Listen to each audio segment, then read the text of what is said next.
Welcome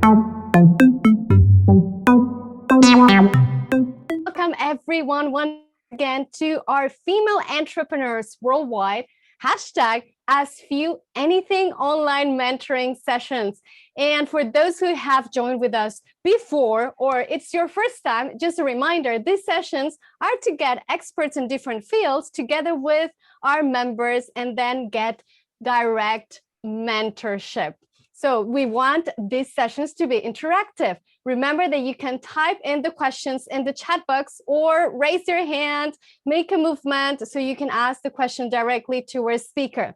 My name is Yamilette Cano and I'm the founder of Louder. I'll be your host today once again.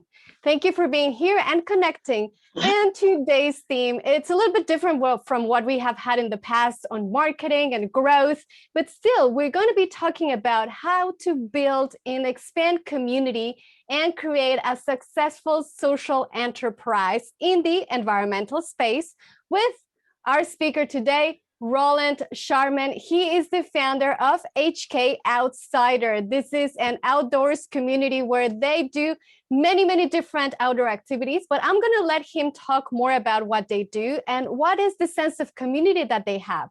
So without further ado, I want to welcome on this online stage, Roland. Hi, how are you? Nice to have you today. I'm great, Yamilette. How are you?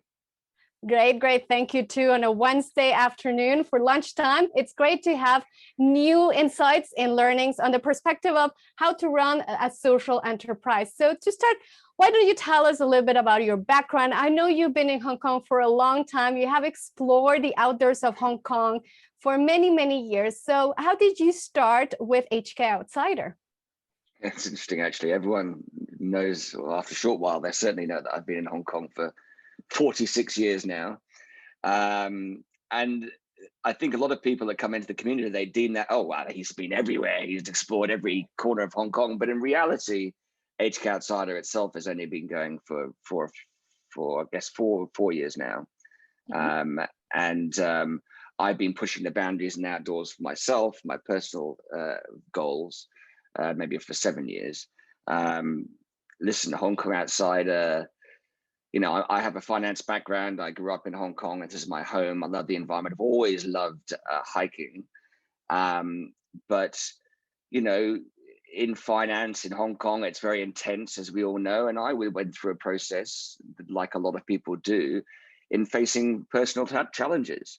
And for me, I realized that I needed to somehow change my behavior and mindset.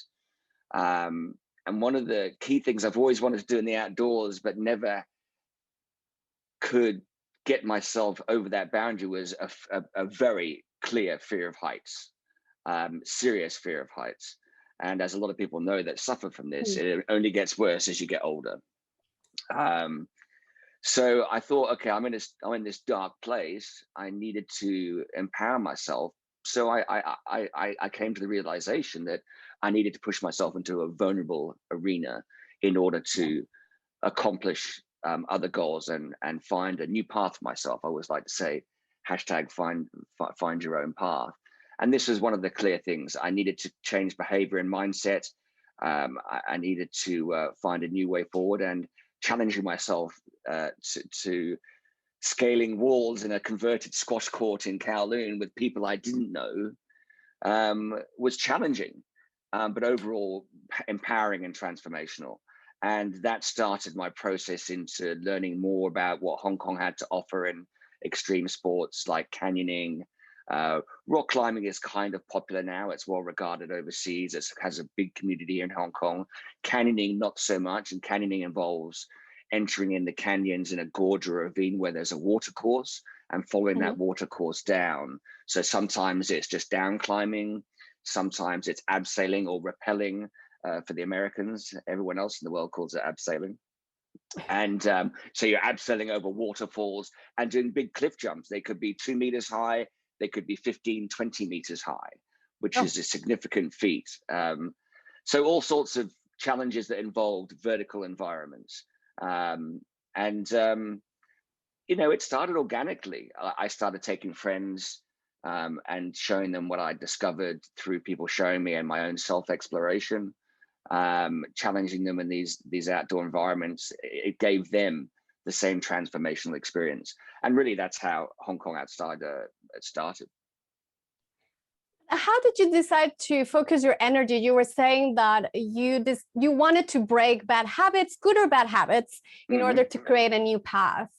But when you say, okay, I'm going to focus on the outdoors and put all my energy there, and perhaps start to reach out to my friends and invite them to come with me. Is this the way that it all started? You were just a few friends, a group of friends going out and enjoying the outdoors? Or you really had this idea of thinking, you know, I grew up in Hong Kong, and most people have not seen this part of Hong Kong, and I want them to experience this. Yes, that's very much part of it. For me, it's about showing people an alternative Hong Kong.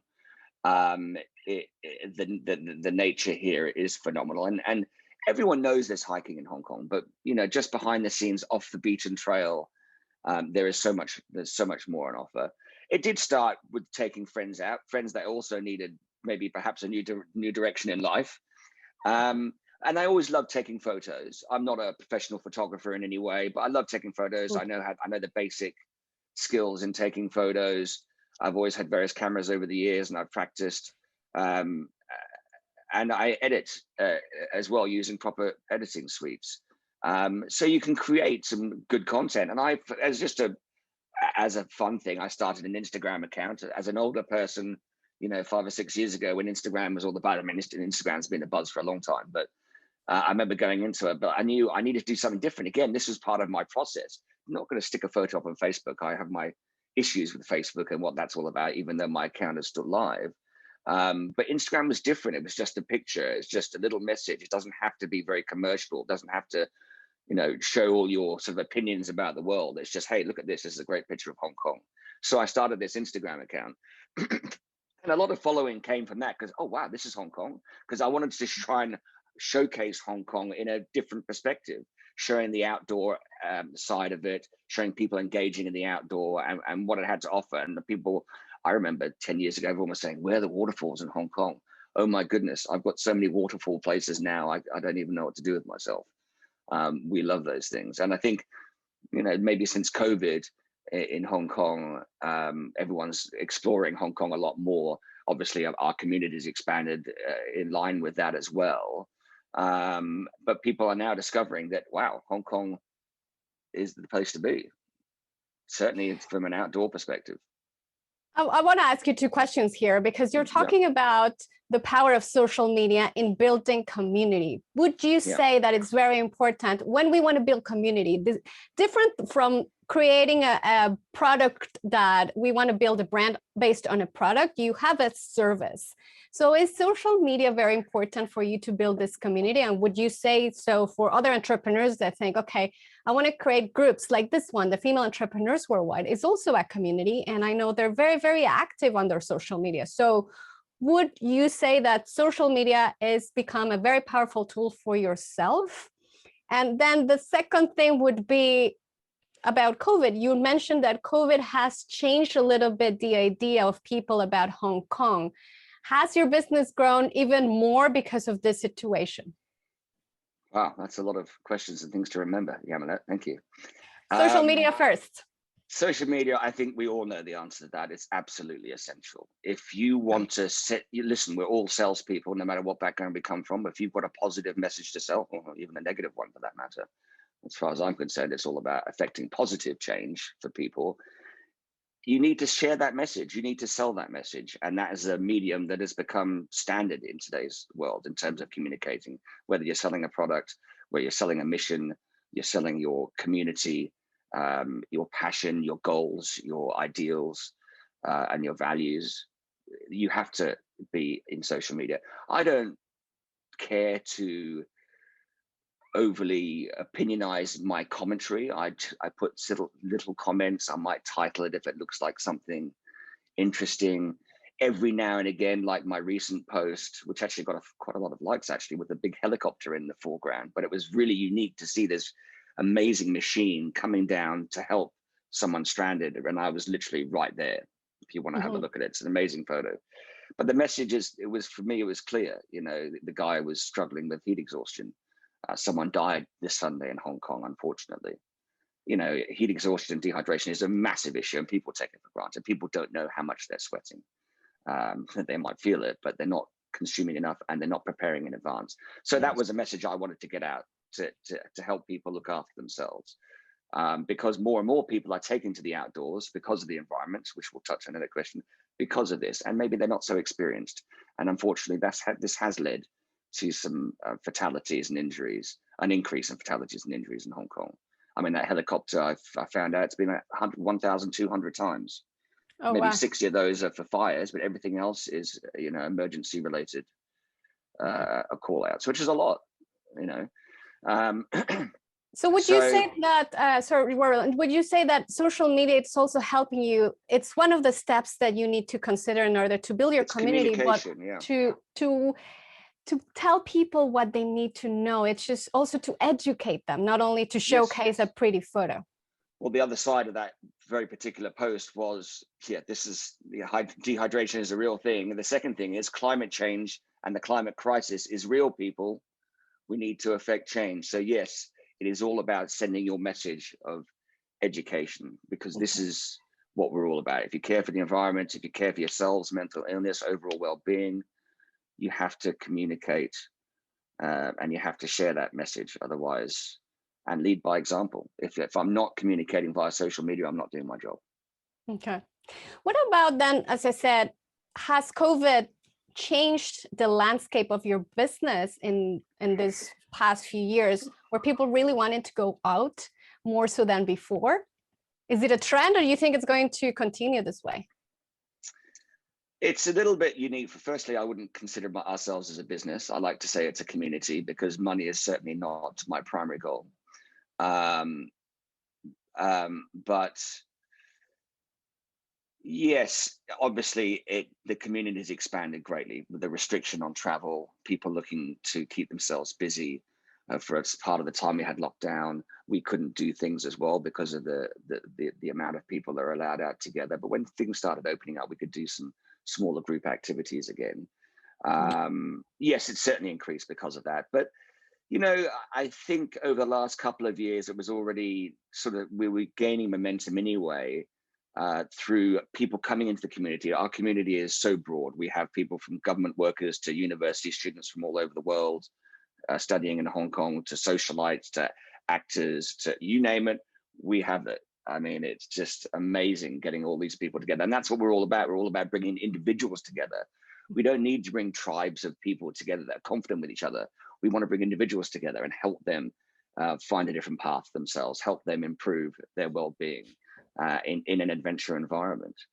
Now I've gone off on a tangent, Yamilette. I've forgotten what the question was. Has COVID helped expanding your business? Because people, so as you were saying, so it very much has. But I think the word has been on the street about our community for a while. People have seen, some people come for the Instagram shot with the cool background of the city. We do night hikes, which is quite unique. And all my hikes are not just walking along trails. They involve scrambling, which is a basic form of climbing. So you're using your hands as well as your legs. We're not walking upstairs. So I like taking people off piste to give them a real challenge. And adventure is different for everybody. So there was already a movement, people coming for the Instagram shots, seeing the Instagram grow, people understanding the benefits and the physical fitness side of it. And actually a lot of people want to come and meet people. Okay. It's all about meeting different people. A lot of people that are new to Hong Kong, believe it or not, a lot of people have come to Hong Kong in this crazy time. It always surprises me.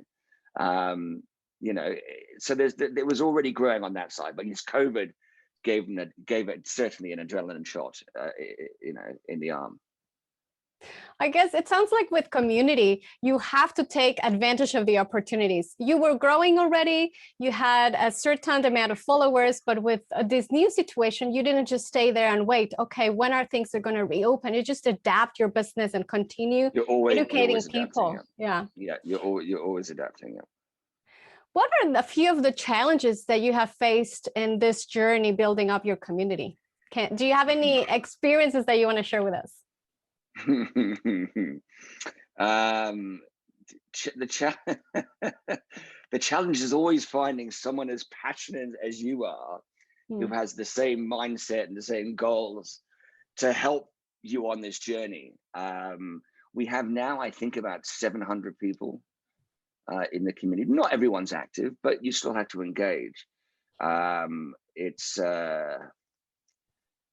Yeah, I think it is. The idea for us is to bring people that come into the community. They don't just come for one experience. They come, and that's the idea. We want to bring you and take you on a different journey through all the adventurous pursuits you can do.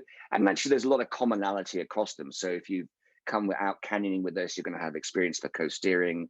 And if you do our hikes, which are scrambling hikes, a lot of climbing, rock climbing, obviously the same. It's just a question of how we approach the safety angle and how we're protecting people. But the skill sets and the skills you learn, are common across everything. Now, I got off on a tangent again. I'm terrible, aren't I? Challenges, because we all know as entrepreneurs, as you were saying, you want to build a team that is as passionate as we are when we start our businesses. And most of the time it's not the reality. So how do you manage that challenge? So thank you for bringing me back on track. So because we have all these people coming through the community and learning these skills, we have this sort of guiding program. And once you come a few times, you actually kind of want to do more. And then you want to start helping other people as well. You come on these, for people that come the first couple of times, it feels a lot less like physical exercise and more like, an enhanced sense of achievement and self-worth with the fitness and the improvement of overall well-being at the same time. I always talk about well-being. For me, it really is, because that's where it started for me. It was about my mental illness. It was about overcoming my personal boundaries. But as they come through this, they feel empowered and they want to share that. Of course, they want to share that. So then we create a group of what we call trainee guides, and they come through, and they work their way up, and they become leaders in the group as well, and guide their own hikes or climbing days or what have you. So the biggest challenge is keeping up with the growth. COVID is really blowing up, and we've got people coming in like 50, 100 a week. Through sometimes it's eased off a bit now as the towns come back to normality and people can go out again. So people are not waking up so early to go out adventuring with me at 6 a.m. in the morning. But that is the biggest challenge, coping with the scale. But that's how we do it. We're naturally positioned to, if we're doing our job properly, educating people, bringing people into the community, they're learning and then themselves turning from mentees into mentors. And that is the process that we're quite proud of as well. So we're kind of self-sufficient, although coming to grips with technology and processes behind the scenes is also a challenge. And you have to seek out help for that and never be scared to ask for help. I'm a 50-year-old person moving around in Wix and all these fancy sort of things, and it's tough sometimes. But once you get it right, again, it's empowering. It's for us to see that it doesn't matter the age. We can always start our own businesses, our own ideas, or just follow whatever passion that we really, really believe in, and change people's lives. You're talking about, and I'm going to go around in circles with this point. You're talking about the backstage, and a lot of people and entrepreneurs, we don't talk about the backstage. We just want to showcase the fancy front of the house, which would, in your case, perhaps would be the experience per se or the social media. But what happens? How do you juggle? As sometimes as we become entrepreneurs, but we can be solopreneurs, and then we have these people working with us and helping with us, but not all the time, full time. So how do you juggle that backstage stress in that you want to keep up with the software changing or the new trends? You wake up one day with 1,000 more followers. That's a dream of a lot of entrepreneurs or a lot of people, even influencers in social media, right? We want to wake up and, oh my God, there's so many followers. You don't want to lose them. So my question would be, how do you juggle with all these many things that happen in the backstage? Do you have a routine, or you just follow that passion? What happens in the day-to-day? Wow. Yes, you have to have a routine. you're right. The front end experience is generally quite good for people, and it looks amazing and it looks all automated. But the back end is far from that. I think a lot of the problems that people have, and perhaps I fall into this bracket a little bit as well, is I'm reluctant to let go of, say, my baby, and frankly, then if you don't let go, it becomes overwhelming. It's impossible to keep up, and you can't micromanage. You just have to surround yourself with people that are smart, that have the same moral compass and guidelines, and goals. But they're going to have their own personality, and you've got to understand that you've got to give up. You've created something. Your character and your goals and your ideals are all very much part of the community, which I know they are. But it's going to evolve like everything evolves, and you just have to let go and let the people help you. So for that simple question is, I ask for help. I need help with some of these things, and I work with them. I don't let go and just let people do it. I try and educate myself as well at the same time, because that's very important. You have to continually educate yourself. You have to continually train, change and change with the environment, etc. There's nothing you can achieve on your own. You can work hard, but again, it's about the people that support you. It's about engaging with them, finding that support within the community, and that true community spirit. So yeah, you ask for help. That's completely true. As you were saying, if you're building a community, you cannot act as if you're not a community and try to solve everything by yourself. Yeah. You said in the beginning, people come to you because perhaps they want the Instagram shot, or they're curious about knowing other places in Hong Kong. But then when they have the experience, they almost feel like a transformation, and they open and they just go through battling those fears. Perhaps they don't know that jumping from a cliff 15 meters could feel so dreadful, but then when they experience it at the end of the day, they have such a wonderful taste. How is this helping people in their daily life? I think this is a very key element of what I'm trying to achieve. I can talk simply about what I mentioned earlier about, some people come out for fitness. For me, when I take people out, people say, well, you've done this hike 50, 100 times. I say, yeah, but I like doing it for myself because it's good for my fitness. You've got to build a strong core of fitness as you grow older. So for me, I'm helping myself, and I know someone else is going to get enjoyment and something positive out of it as well. But you talk about an enhanced sense of achievement and well-being. I think this translates very well into everyday life, because I don't want to say it's as drastic as a life and death experience, because it's not. We're very focused on safety. We protect your lives. That's our primary goal, obviously, to have a safe experience. But it's pretty damn close to a life or death experience. You do something wrong, or I do something wrong, or, and I make people own their decisions. I make people, I'm not like a proper tour agency or outfit. Like if you go traveling to New Zealand, they will always have a safety line. That's not, if you're doing an abseil, that's not abseiling. You need to own it. You need to do your own abseil. Yes, I'll protect you, but I'll protect you in a different way. Mm-hmm. So yeah, if you can, and this is the challenge. Sometimes it's the height, whether you're doing the two key things that people are most challenged with are abseiling, which means going off the cliff on a rope, and you have equipment, you have a harness, and we have what we call a descender. And the descender is a little piece of metal this big attached to your harness. So it's a question of, do I trust the equipment?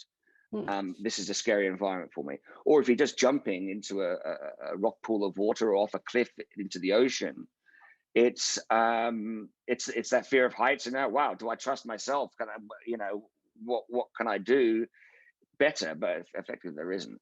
So when you go through this experience, the elation of challenge yourself, and that's just, this is where, as a leader, you've got to wear many hats. Actually, you've got to be the technical instructor, you've got to be the friend, and you've got to be the psychologist as well, and try and help them make their decision. You can't just tell them to jump, go 1, 2, 3, and just go. You need to help them through the decision process themselves. But once they commit, and I always know before we even start this situation, I've stood with many people at the top of the rock, you know, for 15, 20 minutes discussing the various issues with them. And I always know within the first 10 seconds whether I'm going to be there for 20 minutes or whether they're going to jump, because you can feel it, because it's all in their head. It's all the mental aspect of everything. And that's what you've got to try and help manage it. You don't have to be the most physically fit to come out with us. You certainly don't have to have the right physique.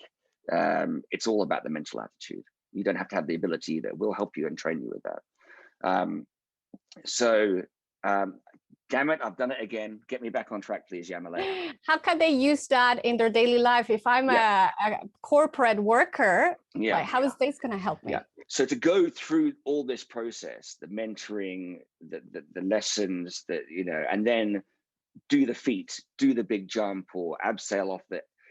It's the most natural high and elation you could possibly feel. And to do that with people that actually can be strangers. We do have some friends coming along, but as I said, we bring individuals together. Do it with strangers that have a shared goal in trying to complete the course or the hike or the canyoneering experience or whatever it is.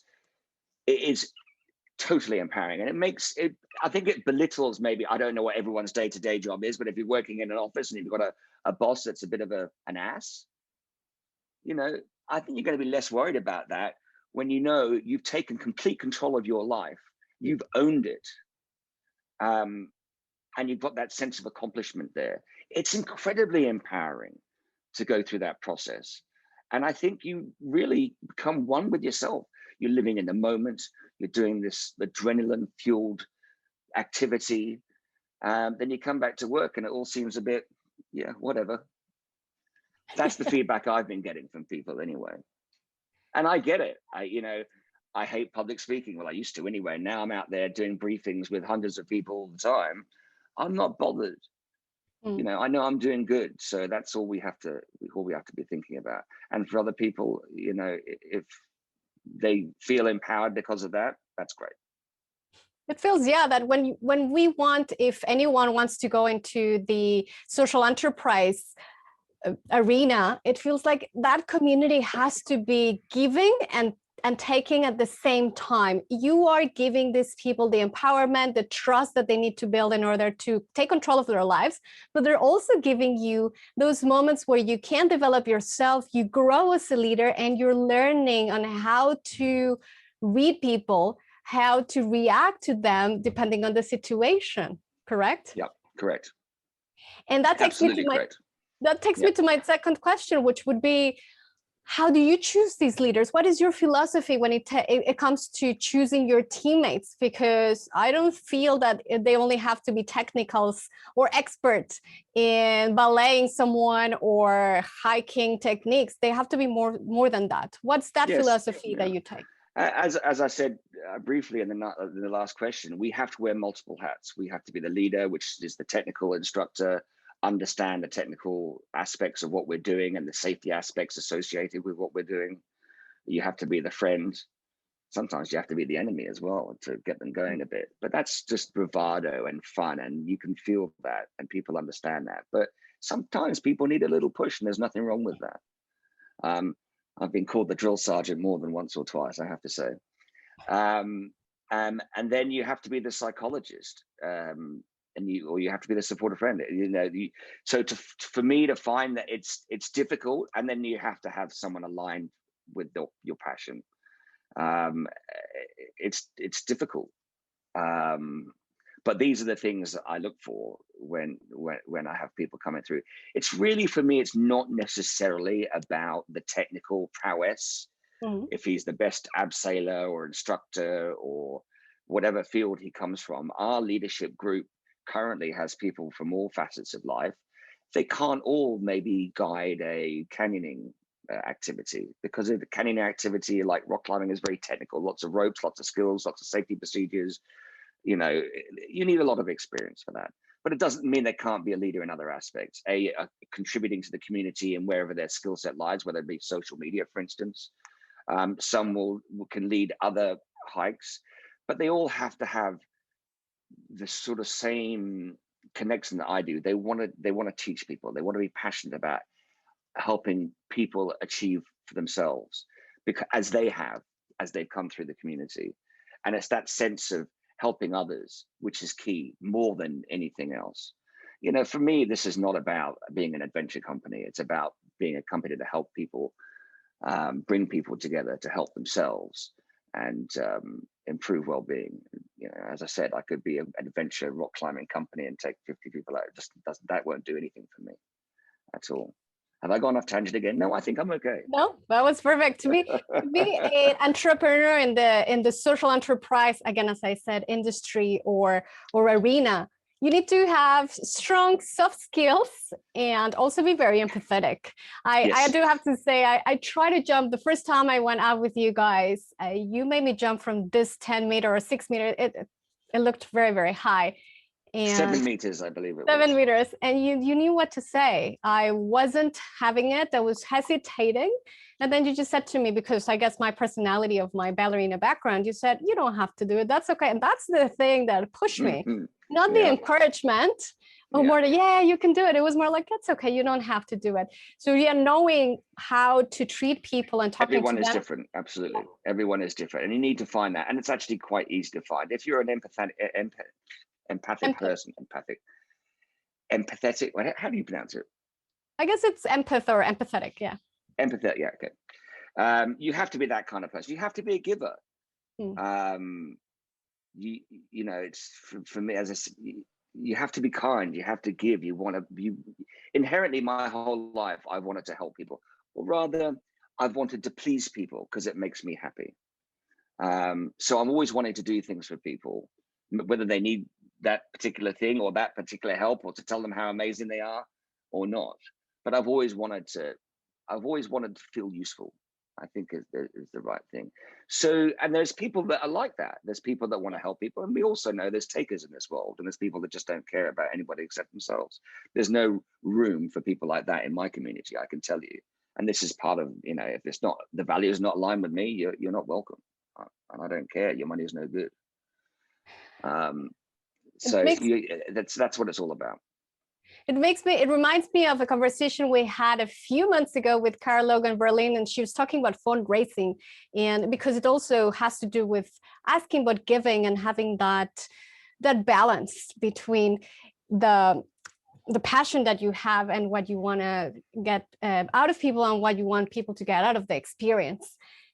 What would be your 3 recommendations, or if you have 1 or 2, any recommendation that you may have for our entrepreneurs that want to be focused in the social enterprise world or in the environment world, that creating a community? You said you have to be a giver. You said you have to build. You have to have a passion. You have to be kind. Yeah, for sure. I think you need to have a clear goal of what you want to achieve, without question.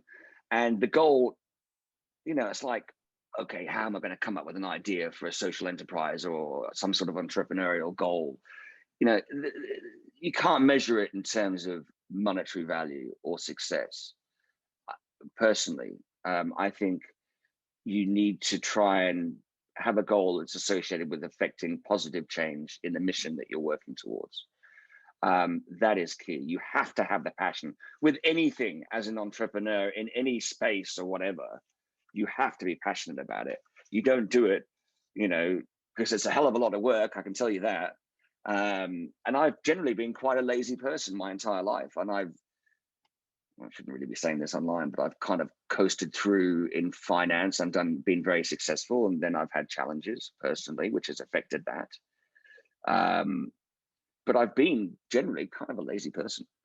But once I came into this arena and I started doing this, again, it comes back to my, you know, when I was younger, I've always wanted to please people. Oh, look at this cool thing I've just found and how it makes me feel and how positive it is.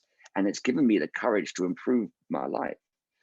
You know, that is, you know, that's what it's got to be all about. That it's got to be all about affecting that positive change and having that goal. And I think you have to lead by example. Okay. You have to lead by example, talk the talk, walk the walk, and that's how you inspire change. You don't have the passion, Without the passion, you're not going to do the work. And trust me, there's a lot of work. Yeah. How can you make it sustainable? How can you ensure that with the growth that you're having, it's still going to be sustainable? Is it because you are creating a very good team, or is there any other things that you must do to? I think we're in a unique position the way we're structured to really, we're self-sustaining in a way, because people are joining the community, then more people are moving up and wanting to help. Some people want to be passive and just enjoy the experience, but a lot of people actually, they want to be asked to do more. They come to you and say, can I help out? And you said, yeah, well, this is the guiding program. We'll give you this and we'll teach you more of the technical aspects. And this is what I'm working. I want to work more around the well-being and mental illness aspects of it all.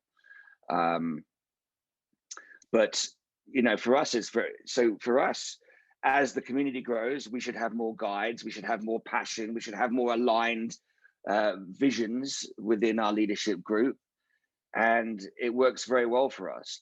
But handling growth is always a problem. But that leads back to one of our earlier questions. You just need to ask for help, and I think help. You could look internally for advice.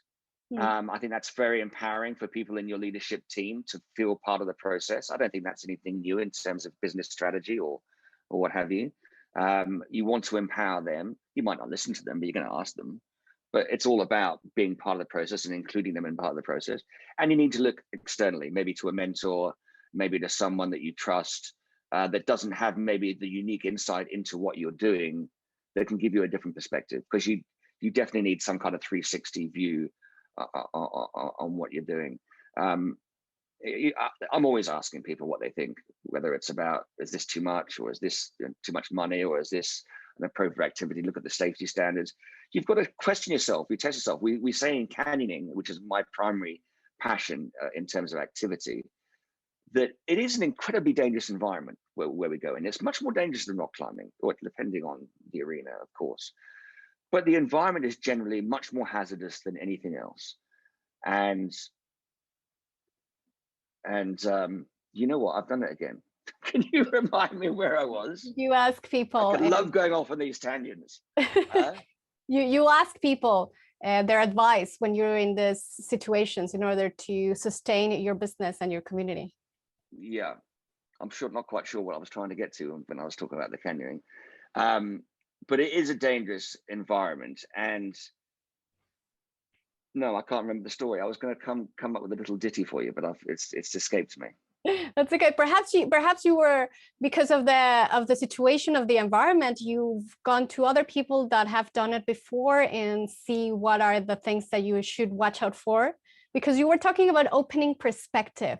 You, as the leader and the founder of your community, perhaps we're always going through one-liner of tunnel vision and asking for help and asking for people's feedback. That's what I got from you when you were saying that in order to make your community sustainable, you need to ask in and you also need to ask out. Yeah, externally, yeah. I just can't remember what I was trying to get to with the canyoning story and being the dangerous environment. But yes, you do go outside. I think for me, when you're in these environments, that you always have to, oh, that's what I was saying.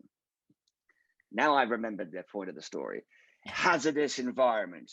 So what we have to do is double check, triple check, quadruple check. You're always checking, pushing the carabiner to make sure it's closed, checking the rope, looking for there, looking below. We don't just expect that it's done. Like when you're on the rope and climbing, you're kind of on the rope and you're okay. Not in this environment. So therefore, as per the activity, you've got to continually question what you're doing with the community. You've got to continually ask, continually check, continually assess where you are, what your goal is, are we on track? And that requires input from people externally and people internally. You're always almost like product testing. Is this working for you? No, the community. If we're not product testing every single day, and that's why I need to be freed up and bring more people in, because I've got all these creative ideas and the creative ideas pile keeps going like this and I never get to it. And if I don't, then we're going to become stale. But any entrepreneur in any place will say, hey, you need to keep evolving. You need to keep innovating. You need a new product. I need to curate new experiences. You need to do this in a different way. We need to change the onboarding process. We need to look at really creating a solid foundation in how we can improve the well-being aspect and training for the people within the community. There's all sorts of things that we can continue to do. It's never ending. Yeah. Juggling creativity versus reality, and within budgets and timeframes. That's what us entrepreneurs have to do with, and it sounds like in any environment, it doesn't matter if we are a product, a service, or in the community-based services. So your unique value proposition, the things that you give your community to experience are especially the things that have made you grow, and also be connected to other communities and with other brands that also support your business. I know that you have had collaborations with Adventure Cleanup a few years back in some beach cleanups and adventure cleanups. And this year you are working with Eco Drive, and there's Andy Cornish, the ambassador for the Sharks and the race. With the WWF. So how do you create these collaborations, and how useful are they for your own community? I think, again, it's aligning yourselves with individuals or companies or organizations with similar messaging, similar values, etc. The community is broad. You're going to bring people in, and again, you want to align yourself with these people. Adventure Cleanup, I've been very passionate about the environment. For many years, my friend Craig Gleason directed and starred in a movie called A Plastic Ocean, which is on Netflix. And if you haven't seen it already, I'd be surprised. But if you're involved in the environmental space or are passionate about the environment, you should go and look at Plastic Oceans. I know the Seaspiracy is the recent movie that's come out. I'm not going to comment about that.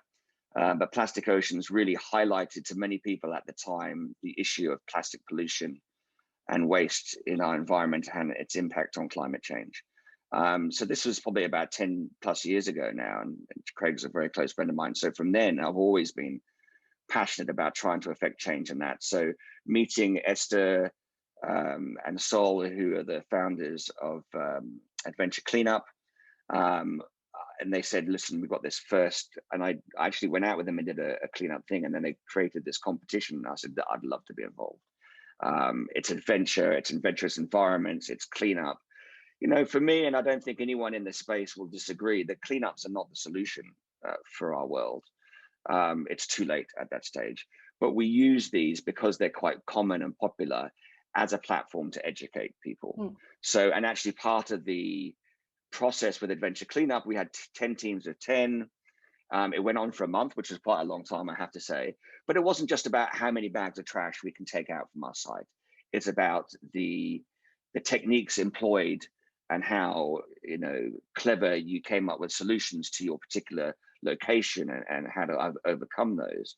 It was about community engagement. I went with my partner, Derek, to one of the local schools, and we got dressed up in our climbing gear and went in with our hats on, and they all had a bit of a laugh. But you know what, you know, as part of the engagement of the community, but you know what, kids kind of get it. They've been born into this situation that we've created for them.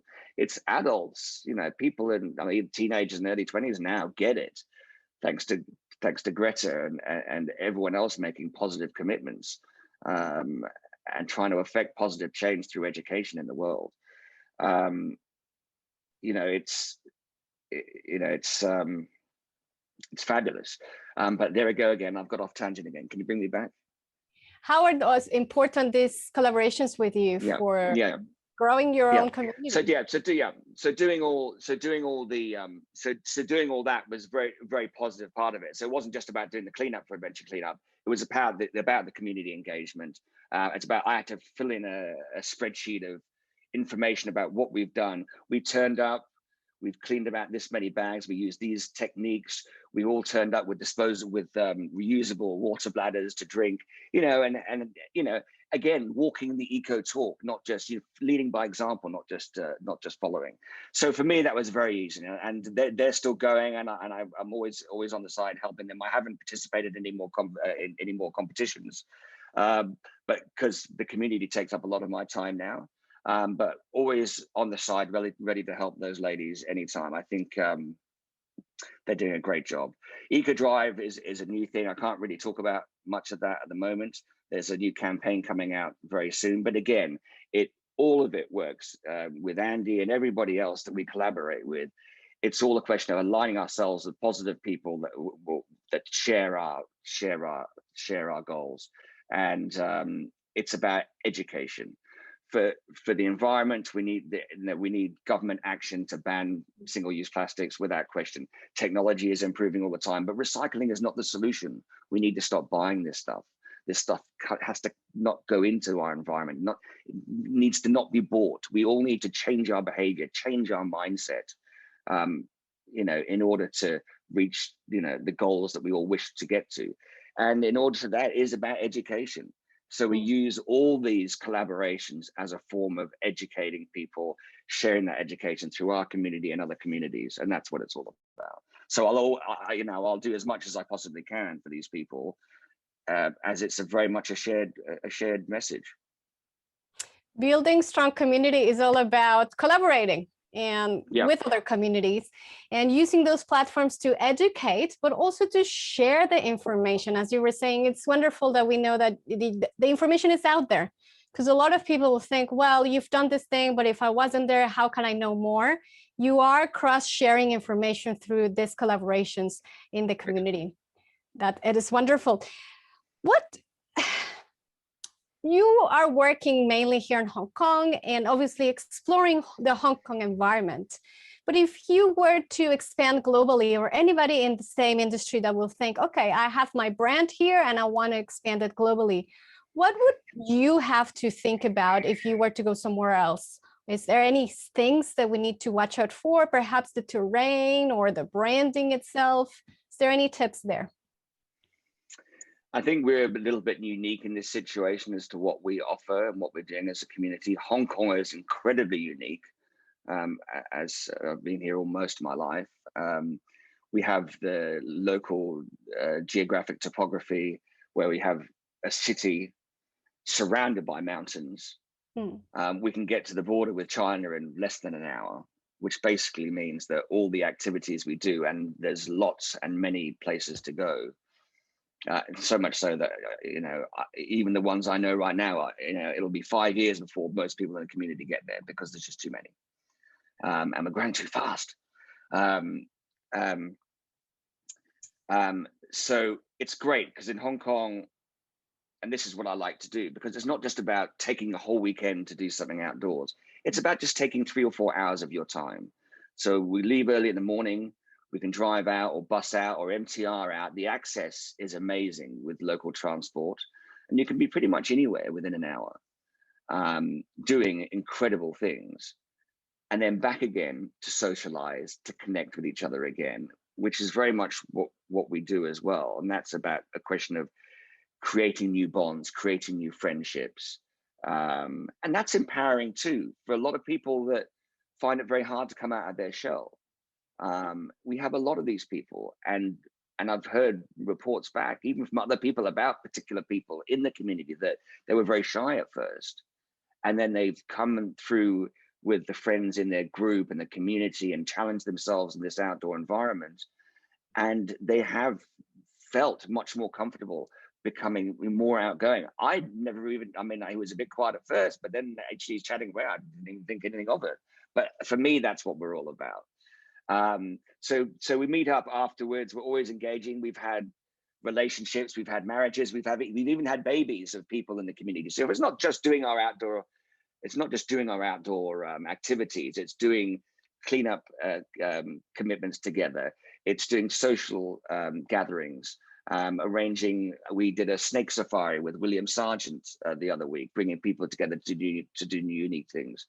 But all this is very unique for Hong Kong. We can do the 3 or 4 hours in the day, especially in this heat. That's plenty.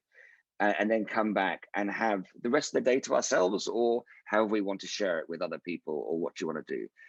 So I'm very lucky to have found this path for myself with the community, and how I know it's helping people. But how does that translate to anywhere else in the world? Well, it's very difficult. In fact, Hong Kong is a tier 1 global financial city. There's no other tier 1 city where you can go in half an hour, be canyoning down a waterfall or rock climbing, or there's none of that. London, New York, you're traveling for 3 hours a day, even, or it's, of course, there's cities that have outdoors in their backyard, like maybe Toronto. I wouldn't consider that a tier 1 financial city, but we are very uniquely placed in Hong Kong. So for me, my focus is now, is not about the adventure, not about the activities, it's about the well-being. So for me, yes, I would love to expand globally, but I'd have to change the makeup. It will still be about bringing individuals together and challenging them in an outdoor environment, but the activities may be different. The timeline might be different, but I just have to adapt. But for me, it's really going to be based more around the well-being aspect of the community, and bringing individuals together to challenge each other and improve. And I'd have to look at the various locations where it might work. I guess I would have to have a personal connection, or I'd have to have people that I feel have the same values that can help me with the geographic situation. But yes, it won't be canyoning, rock climbing, and coasteering. It might be skiing, it might be mountaineering, but it will always be about the well-being and bringing individuals together. So the core of your community, the passion stays there. It's just about the adaptability depending on the terrain and perhaps what that community in that space requires. But the core will never change. You're still educating, making people feel confident, and having this good experience at the end of all. I think, that's very much it. I think even now, once we have a more open environment, although really what we do is all about Hong Kong, HKOutsider, that we wouldn't, I think now we have a platform. There's no reason we can't adapt and do trips outside Hong Kong. Taiwan, for instance, has amazing canyoning. It's a whole different level. It's like Europe. It's amazing. And we would do trips outside. So maybe that'll be a forerunner for me to look at doing longer trips when I find different locations that might work, if we can bring that kind of community feel to that area. But you already have a strong community, so it's more on the logistics, not building that sentiment. Yeah. Before I open the floor to our attendees, I want to ask your last question. What would be your last piece of advice for our entrepreneurs if they want to get into this space, environmental space, social entrepreneurship, NGO, anything that has to do with giving back to community? What should they think about? I keep saying this, it's, you can't, if you want to be passionate about the environment and the outdoor space, that's fine. You have to have the passion. You can't think of where can I, and this is a big problem in the environmental space at the moment, greenwashing and the monetary values associated with creating products, or, and things like that. I don't really want to add too much weight to that, but it's a problem. So your goal can't be, I want to be, I want to make money, or I want to do this. You have to have an overarching view to affect positive change in the world, for yourself and for others. Listen, if it's about making changes or in the environmental space, just start small and do things like that. That's more from a personal perspective. If you want to create a movement or a community or a business around it, you need to find your own path. I don't think you can actually create an idea. You maybe need to connect with people in the space, come out with us. For us, the environmental protection and the adventuring goes hand in hand, because we're literally the most interactive group, or if you're in the outdoor space, you're the most interactive with seeing exactly what is going on, because most people don't see 50 meters off the beach either side. The beaches get cleaned by government or cleanups all the time. 50 meters around the coast, you've got 3 meters high of polystyrene lunchboxes or actually not even lunch boxes, just the small pellets, which you can't clean away. No one sees that.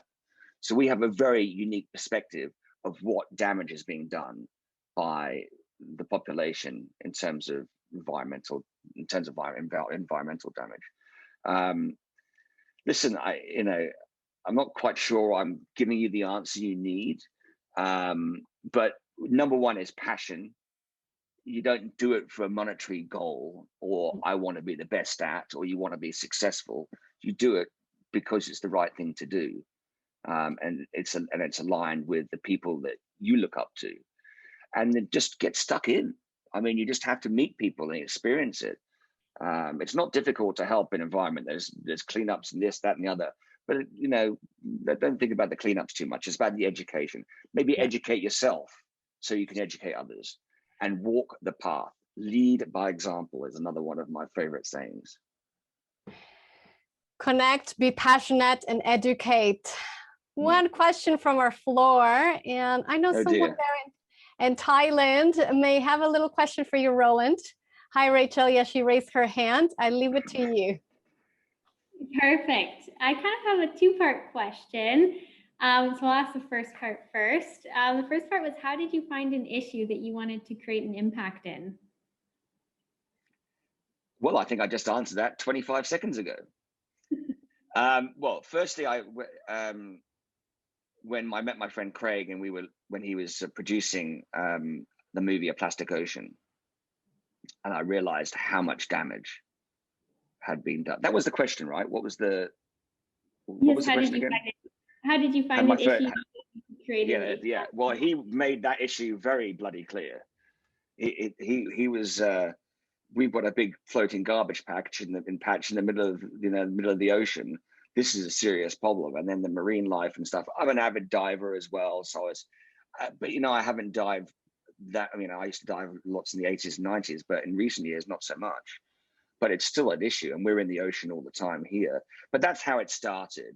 But as I said, when I said 25 seconds ago, we are in the environment. We see what's going on. You cannot be standing on the sidelines. This is our playground. Every weekend we go out. It's our backyard. It's our playground. This is where we live. And listen, I'm sure it's not all people. You see, listen, I've seen gas cans. I've seen doll houses in the middle of a waterfall, in the middle of nowhere. I mean, how the heck does that get there? And it's not about maybe just people throwing trash.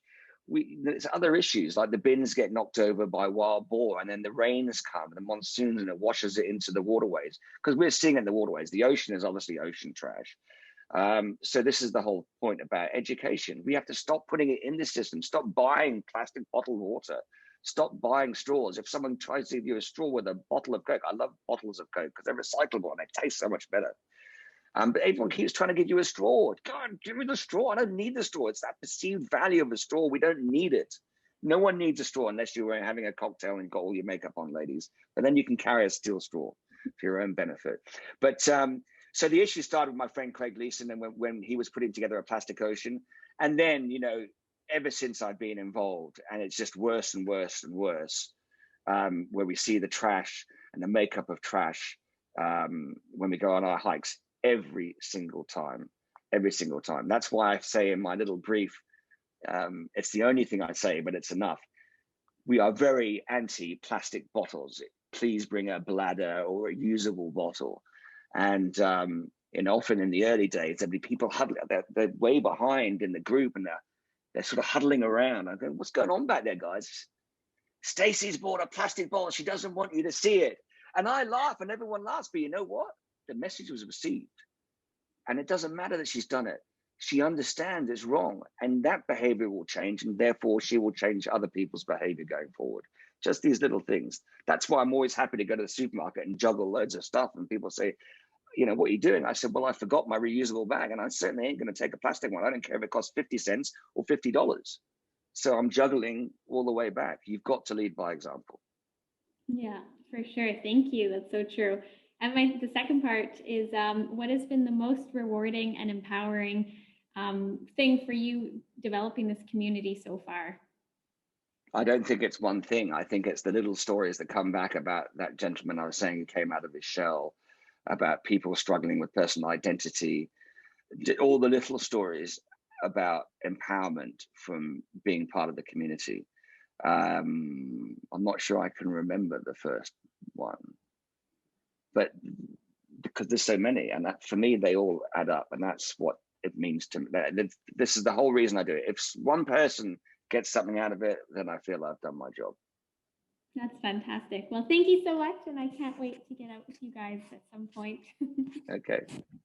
Thank you, Rachel. Thank you. And it's true. I mean, I'm sure you can have a big book around all the stories that have happened in HKOutsider and all the adventures. Thank you once again, Roland, and obviously our few community for being here with us, connecting a little bit for the whole duration. It's been very, very empowering. And if you want to go out and experience these adventures with Roland, make sure to connect with him on his IG, HKOutsider, or website, right, Roland? Where they can find you?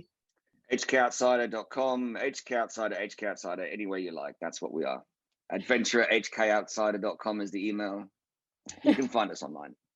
I'm sure. Make sure you go. And it's getting hot, but there's so many activities water-based and experience Hong Kong. And if you're not in Hong Kong, whenever you are able to come here, please connect. Thank you. We have another wonderful session next week with Jody Chan. And if you can't connect, rewatch the replay. And I'll say bye for now. Chat next week. Thank you. Bye.